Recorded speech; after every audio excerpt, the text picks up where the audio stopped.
ये कहानी है एक अनाथ लड़के की जिसने नाम पाया राम जाने और जिंदगी भर अपनी पहचान की तलाश में भटकता रहा।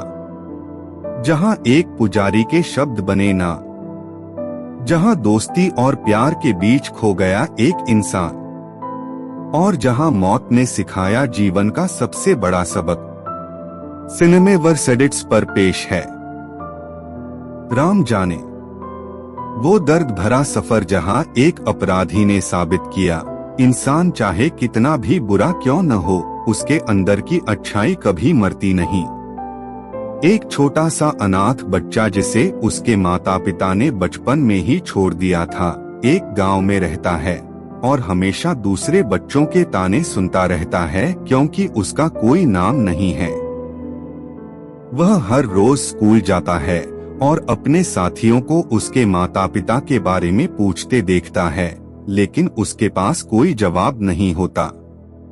एक दिन बहुत दुखी होकर वह गांव के मंदिर में जाता है और पुजारी से पूछता है, बाबा मेरा नाम क्या है, मेरे माता पिता कौन हैं? पुजारी दयालुता से उत्तर देता है, बेटा राम जाने यानी भगवान राम ही जानते हैं।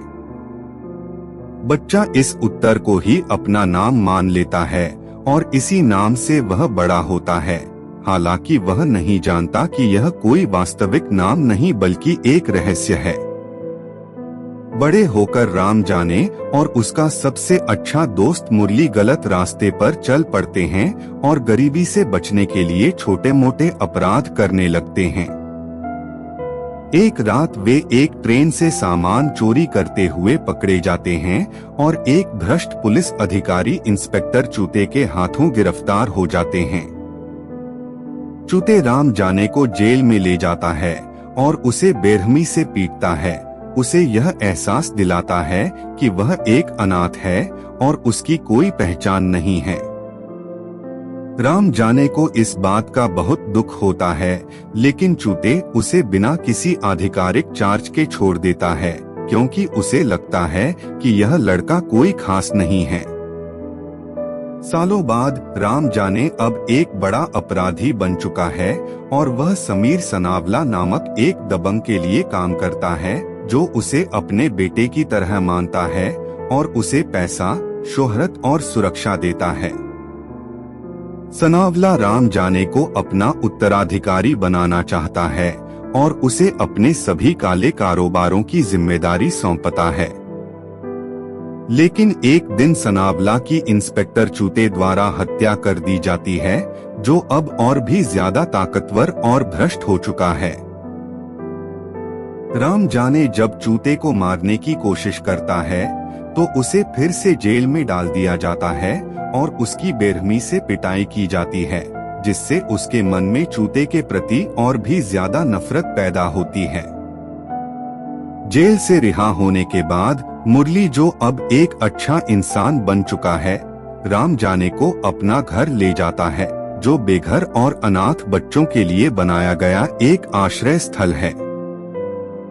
मुरली का मानना है कि यही राम जाने को सुधारने का सबसे अच्छा तरीका है और वह चाहता है कि राम जाने भी समाज का एक जिम्मेदार नागरिक बने। अपना घर में राम जाने की मुलाकात अपनी बचपन की दोस्त बेला से होती है, जिससे वह हमेशा से प्यार करता आया है। बेला अब एक खूबसूरत और समझदार युवती बन चुकी है और वह अपना घर में बच्चों की देखभाल करती है। हालांकि अपना घर में रहने के बावजूद राम जाने अब भी अपराधी बना रहता है और वहां के बच्चों को भी अपराध की राह पर चलने के लिए प्रभावित करता है। वह बच्चों को चोरी करना, झूठ बोलना और हिंसा का रास्ता सिखाता है, यह कहते हुए कि दुनिया में सिर्फ ताकतवर ही जीवित रह सकते हैं। अपना घर जल्द ही बवेजा नामक एक खूंखार अपराधी का निशाना बन जाता है, जो राम जाने से बदला लेना चाहता है क्योंकि राम जाने ने पहले उसके एक करीबी साथी को मार डाला था। बवेजा अपने गुंडों को अपना घर और उसके सभी निवासियों पर हमला करने का आदेश देता है। बवेजा के हमले के दौरान राम जाने अपनी सूझबूझ और बहादुरी से अपना घर के सभी लोगों की रक्षा करता है और हमलावरों को भगा देता है। लेकिन इस घटना से राम जाने इतना गुस्सा हो जाता है कि वह सीधे बवेजा के अड्डे पर पहुंच जाता है और उसे सिर में गोली मारकर मार डालता है। चूते को बवेजा की मौत का पता चलता है और वह उसके हत्यारे को जेल में डालने के लिए दृढ़ संकल्पित हो जाता है। चूते अपना घर पहुंचता है और वहां के एक मासूम बच्चे को पीटना शुरू कर देता है, यह कहते हुए कि वह राम जाने को सबक सिखाएगा। चूते के बच्चे को पीटते देख मुरली और अपना घर के सभी लोग आग बबूला हो जाते हैं और चूते व उसके साथी अधिकारियों पर हमला कर देते हैं। इस हिंसक दंगे में एक मासूम बच्चे की मौत हो जाती है, जिससे सभी को बहुत दुख होता है। मुरली इस त्रासदी के लिए राम जाने को दोषी ठहराता है और कहता है कि अगर राम जाने यहाँ नहीं आता तो यह दुर्घटना नहीं होती। राम जाने दुखी और निराश होकर वहाँ से भाग जाता है, क्योंकि उसे लगता है कि उसके कारण ही एक मासूम बच्चे की जान चली गई।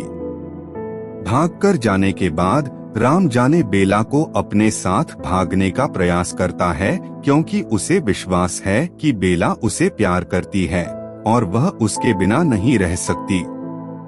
लेकिन बेला उसके साथ जाने से इनकार कर देती है और कहती है कि वह अपना घर और बच्चों को नहीं छोड़ सकती। दरअसल बेला मुरली से प्यार करती है, जिसने पहले ही चुपचाप उसकी भावनाओं का जवाब दे दिया था, क्योंकि उसे एहसास हो गया था कि राम जाने भी बेला से प्यार करता है, लेकिन उसके लिए सही नहीं है। मुरली बेला से राम जाने को सुधारने का प्रयास करने का अनुरोध करता है, यह कहते हुए कि शायद बेला का प्यार उसे बदल सकता है। हालांकि राम जाने को सुधारने की कोशिश करते हुए बेला उसके अपराधी तरीकों के कारण उसे नापसंद करने लगती है। वह देखती है कि राम जाने अभी भी हिंसा और अपराध में विश्वास रखता है और वह बच्चों को गलत रास्ते पर ले जा रहा है। इसी बीच भाव, जो राम जाने का प्रतिद्वंद्वी है, और टेक्निकलर, जो राम जाने का पूर्व आपराधिक साथी था, राम जाने को मारने की साजिश रचते हैं। वे चाहते हैं कि राम जाने की मौत के बाद उनका अपना घर पर कब्जा हो जाए। राम जाने को इस साजिश का पता चलता है और वह भाव और टेक्निकलर दोनों को मारकर अपना घर की ओर दौड़ता है, ताकि उनके गुंडों द्वारा किसी के मारे जाने को रोक सके।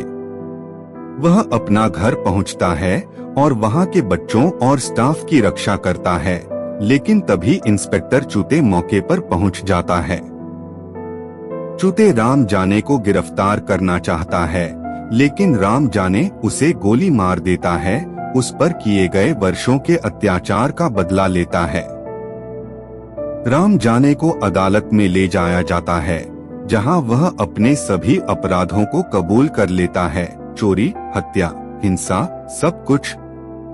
वह जज के सामने कहता है कि वह अपने किए की सजा भुगतने के लिए तैयार है।